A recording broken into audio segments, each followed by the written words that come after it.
Hello, my name is Shanita Brown, and I am a doctoral student at Trevecca Nazarene University.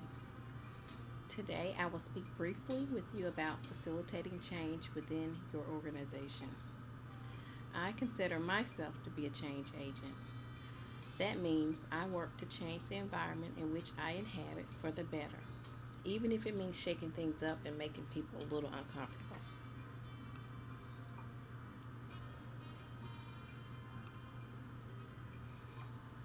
In order to facilitate change as a leader, you have to work on your leadership abilities to ensure you have made it easy for others to follow your lead. Let's be clear, there's a difference between a leader and a manager, and we want to be seen as a leader. To accomplish this, we have to have a clear vision, be patient yet persistent with our team, and ask the tough questions when we are off course. We must establish ourselves as experts in the field because this allows us to serve as a resource for our team, but also leads to our team trusting us. Trust is essential to any relationship. In addition, we must also invest in our teams. You can't change others around you without investing in yourself and their change. I consider myself to be an investment leader. Unlike a micromanager, I work with my team to define ownership, invest resources, and then hold my people accountable. There's a huge difference between the two, and the results you see are huge as well. Here are some practices of investment leaders. Investment leaders define ownership, invest resources, and then hold their people accountable. When you're defining ownership, you have to name the lead on projects. The lead has to be named up front. This gives them the authority to make decisions and keep them in the loop and keep you in the loop. And it's ideal to decide on a lead in the beginning so that they take ownership of the project. It's important to give your people stretch roles. If you shift your focus from micromanaging to investing in your team, you will find that you can get twice as much of the work out of them than in previous times.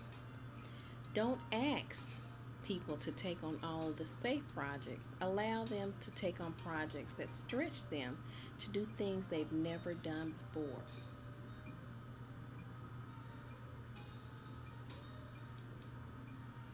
Once you've given stretch projects to your people, you have to invest resources.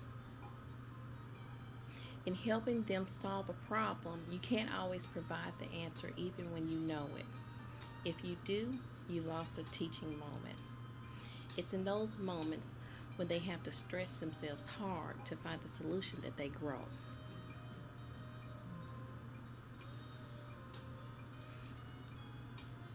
When you have defined clear ownership and invested resources in your team, you now have sown the seeds of success.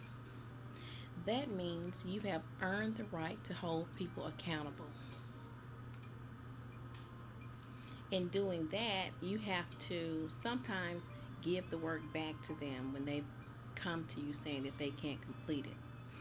When you sit in meetings to discuss projects with your team, envision the table as being slanted away from you. I know it's tempting to make decisions for them or give them the answers or take over the project, but you have to, no matter what they do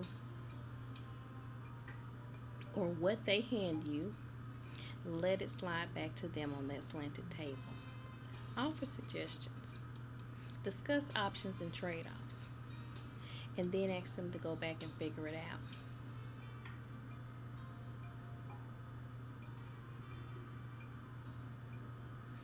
Another method for accountability is to make the scoreboard visible. Think about it in soccer. What do coaches do? They track players' sprinting and distance running times. They track the number of goals. And then what do? They post the stats. And what happens then? The players see it and can tell where their skills are and where they need improvement. After a while, you no longer have to coach yelling at the sidelines. They see these and they want to run faster. They want to jump higher. They want to push themselves to do better. The problem-solving continuum of leadership behaviors is a theory that can be used by investment leaders to gauge the optimal level of control necessary for a team to thrive. The problem-solving continuum of leadership behaviors resonates most with me because it outlines what happens when leaders and their teams become aligned. This provides a range of actions that demonstrate the degree of authority asserted by a leader and the amount of freedom given to staff when working on projects to make decisions. This continuum can range from the manager having all of the power and the team members having little freedom to the manager having little power and team members being allowed to make more decisions. The team placement on the continuum depends on the manager's confidence in the team members' competence to perform and make decisions independently.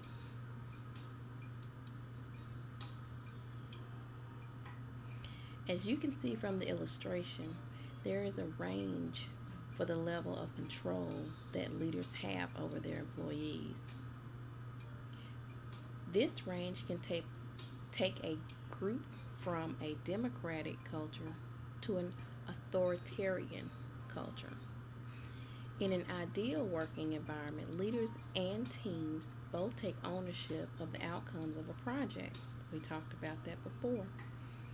When the ideal place on the continuum is identified, team morale goes up, team members are more motivated, and leaders can then focus on long-term goals of the organization. As a leader, it is my preference to start out having most of the control during the training phase with new employees, and then gradually allow them to make the job their own once competency and trust has been established. Look at this illustration.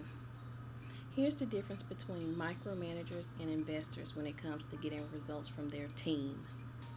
Look at how much more you get out of your team when you trust and invest in them. Here's what happens when you find the sweet spot on the problem-solving continuum of leadership behaviors. That's why it's so very important to invest in your team. So what is our takeaway? Well, we cannot become what we want to be by remaining what we are. As leaders, it is our job to transform our teams into what we need them to be in order for our organizations to thrive. We can only do that through first serving as an example and a resource for our team. Second, investing in their knowledge base. And third, challenging them to stretch themselves beyond their comfort zones. Thank you.